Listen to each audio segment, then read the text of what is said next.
What is going on? It is RC Knockout and I am back with another video. Now if you are new to my channel, my name is Nolan. In today's video, we are going to be doing a much needed upgrade to the cheapest Traxxas Slash project, my Traxxas Slash two-wheel drive. If you've been watching the most recent videos with this machine, we've been having a combination of ESC and motor problems. It's having a lot of surging issues, it seemed like, with the ESC, and then in the last video that I ran this, the actual bearing on the front of the motor actually just fell apart. So I probably do have the option where I could replace that bearing, but who knows if there's any other damage within that brushless motor. So what we're doing in today's video is we're actually going to be replacing the power system altogether. So we are going to be ditching the VXL3S ESC and 3500 kV Velineon motor, and we're going to be going with something completely different. So let me show you what I'm thinking. This right here is what we're going to be putting in for the ESC. Now, this is obviously not a brand new ESC. This is actually a takeout from my Traxxas Slash 4x4 Ultimate Basher build. So if you watch that series, I just recently installed a 6S capable power system in that machine. If you want to check out that video, I'll put a card in the corner. But this is the 4S capable power system out of that machine. It's the Castle Creations Copperhead 10 ESC. It's a 4S capable ESC. It's also centered capable. So I took this out of the Ultimate Basher build. It worked fine in that machine. There aren't really any issues with this ESC aside from the on-off switch kind of broke. So there's no on-off switch in there anymore, but it's stuck in the on position, but that's no big deal. The whole reason I pulled this ESC and this system out of the Ultimate Basher build is because the motor shaft broke. So this right here is the motor I was running. This right here is a 1412 3200 kV Castle motor, and as you can see, the motor shaft snapped. Now this is only the 3.175 diameter motor shaft, and that was probably the reason why it snapped. I should have gone with a 5mm motor shaft, and maybe that wouldn't have happened. So in the end, I just decided, let's just pull the system out altogether. But, you know, the ESC is still in fine working order. The motor is not, so I had to buy a totally different motor, and this is what I went with. So, spoiler alert, it's the exact same motor as what I have sitting over here. It's just with a 5mm shaft. So, take it out, exact same motor, dimensions of the can, everything should be identical. The only difference is this was a smaller diameter shaft compared to this one. So, 5mm, that's probably what I should have gone with to begin with, but, you know, you live, you learn. So that's what we're doing in today's video. I'm going to be stripping out the current brushless system off camera, and then I'm going to resume video when we try to fit this new system in. So I'll be right back with you guys. By the way, if you're liking all these videos, make sure to hit that like button. Also make sure to subscribe, hit that bell, so you can be notified whenever I come out with new videos. And boom, guys, the old system is out, and it is time to fit the new system. Didn't take too long for me to strip the stock system out. The VXL3S we've been having issues with for quite a while. Maybe it was overgeared, who's to say. It still technically works, but it hits limp mode almost immediately, so I might keep this around.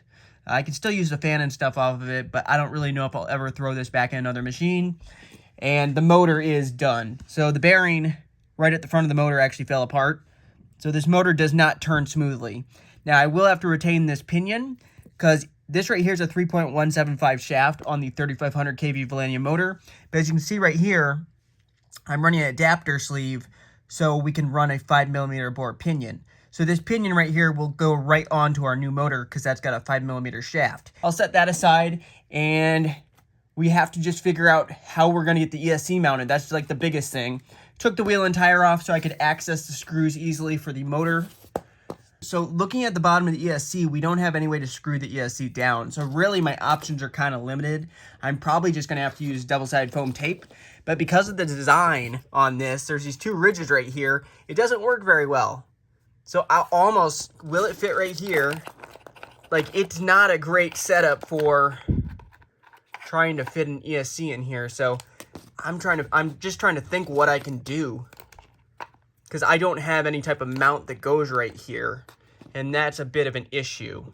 So I'll have to think about that off camera, and then I'll resume video. Alrighty, I went ahead and I went searching for some type of platform, because looking at this, with these two ridges here, it's going to be very difficult to lay double-sided foam tape down on this chassis. So I need something that I can actually screw into these stock locations and maybe use double-sided foam tape on top of the platform to actually hold the ESC. So I went looking through my parts bin. I found a few options. This is obviously a battery tray off of an Axial SEX10, I believe, or an Axial SEX10 Honcho. We might be able to line this up, but then I'd have to cut it. And I don't know if I want to cut this or not. But the other option I found is this right here. This is also something I think is for one of my crawlers. Might be a winch mount, I don't know. But potentially, if I can get this lined up, screw that in, I can zip tie the ESC on here. It's not going to really look all that good. But my main concern is just getting the ESC to actually fit and hold in place without coming off on like big tumbles. So I'm going to break this open, see if we can get the holes to line up or if I have to do some drilling, and then see if there's any way we can actually attach this ESC. So I'll be back with you guys when I figure out more. I took this piece out. Like I said, I don't know if this is a servo mount, a winch mount, or what it is, but I think it's for one of my crawlers. But I think we can get the holes to line up, so that's a good thing. So those holes right there just about line up, where I could potentially screw this in like that. But if anything, I'll probably screw it in this way, because it looks like these slots I can get to line up. So, and then we can kind of slide it a little bit, and then I can put the ESC probably something like this. And then we're just going to have to, I might use double-sided foam tape, but what I'm probably going to do is I'm probably just going to zip tie this around somehow. Or we can put it sideways, but that's not going to, sideways I don't think is going to look right. I'm going to do a bit more mock-up off camera, and I'll be back with you guys in a little bit. I decided I'm actually going to mount it this way with these slots, because then I can slide it and it's holding it a little bit more secure rather than all the way out here on these two screws. And then I just need to figure out some way to actually connect the ESC to it. And I got thinking maybe I could even put the ESC this way, but I don't know. That'd look kind of funny, wouldn't it? I think it's going to look better if I put it on like that and then just run zip ties over the top of it and use some double-sided foam tape. I think that's what I'm going to do. And I'm going to mount the on-off switch on this side over here.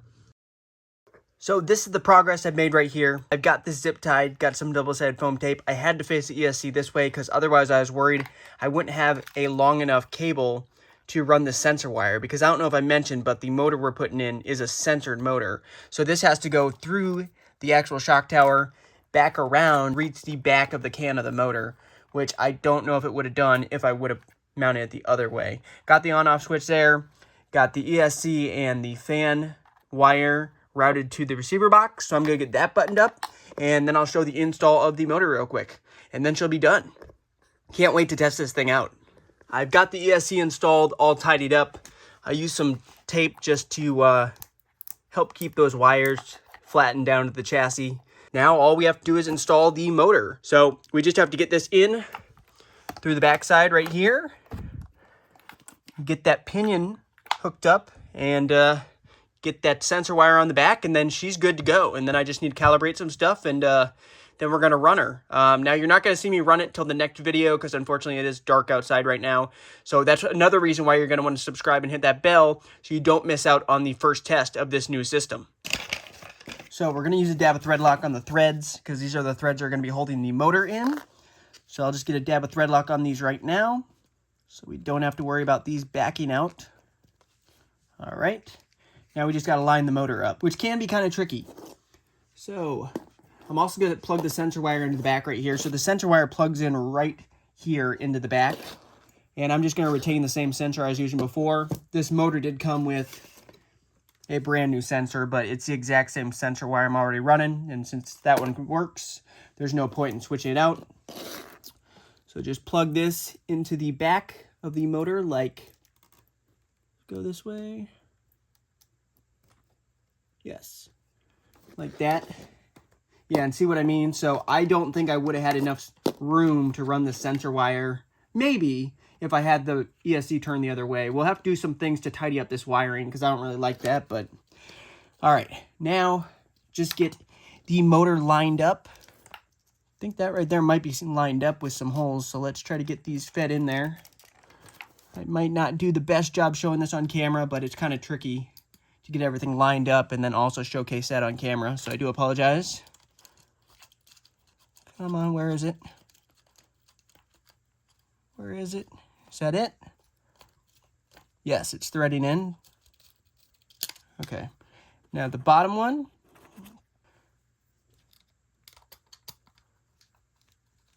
I think that one's going in. Yes, that one's going in too. So easy enough. Now just got to get this pinion gear off of this motor and put onto that motor.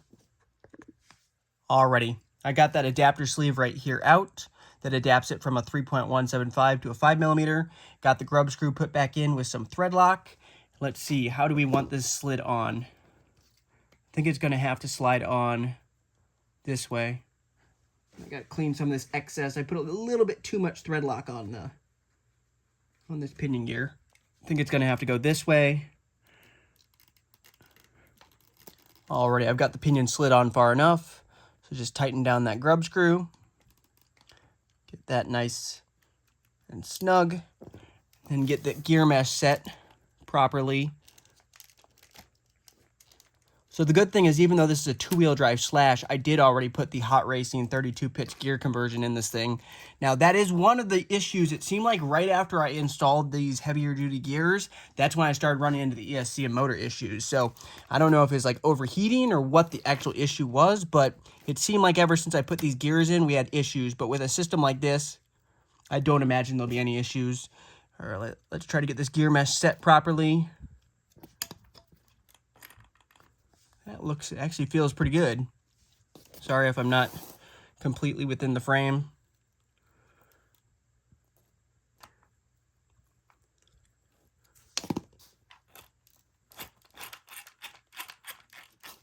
All right, that feels pretty good. I just gotta get the cover on, tidy up a few things. All right, and that gear cover's on.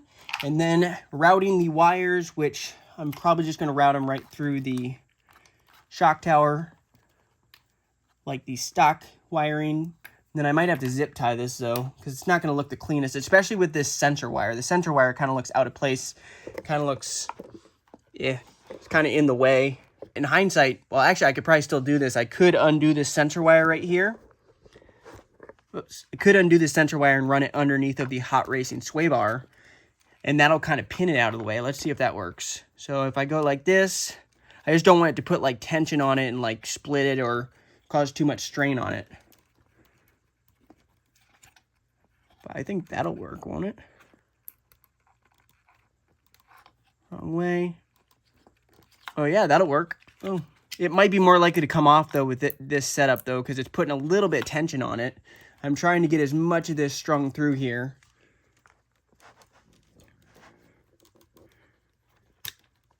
Yeah, that might work. We'll have to just test it. The sensor wire might have a tendency of coming unplugged, especially when the sway bars are actually flexing. I mean, when it's flexing, it's not actually putting any pressure up here though, but there's barely enough cord. And then I'll just get these plugged in to the according bullet connectors and she'll be done. I went ahead and I got everything buttoned up off camera and she is done. It's looking really good. I like how it turned out. I'm fortunate I was able to find this whatever this bracket is, I was able to use as a mount because I think that's going to work well. I don't think the zip tie is going to interfere with anything. I don't think this ESC is going to go anywhere. So that's a much better setup than if I had just used double-sided foam tape. I tidied up some of the wires using some zip ties. As you can see, the sensor wire kind of just tucked that underneath of the sway bar right here, which I don't think the sway bar is going to make it move or put any tension on it to unplug it. And that's what the motor's looking like from the back. So if you guys did enjoy this video, make sure to show your support by hitting that like button. Also make sure to subscribe, hit that bell, and stay tuned for the next video where we're going to be testing out this 3200 kV motor and this Castle Copperhead 10 ESC. So can't wait. I haven't had this out in a long time, and it just hasn't been durable for the longest time because every single time I take it out, it's been overheating. So I'm super excited now that we have this system in that it should be able to push a machine around this size, no problem, and hopefully stay cool. I've only had one heat issue with the Ultimate Basher build, and that was in pretty hot weather in sand after bashing for a long time. That's the only time I've ever had a heat issue with this ESC. So I imagine with a two-wheel drive machine, this thing should be golden. So once again, thanks again for watching. Hit that like button, subscribe, and stay tuned for the next video. Later.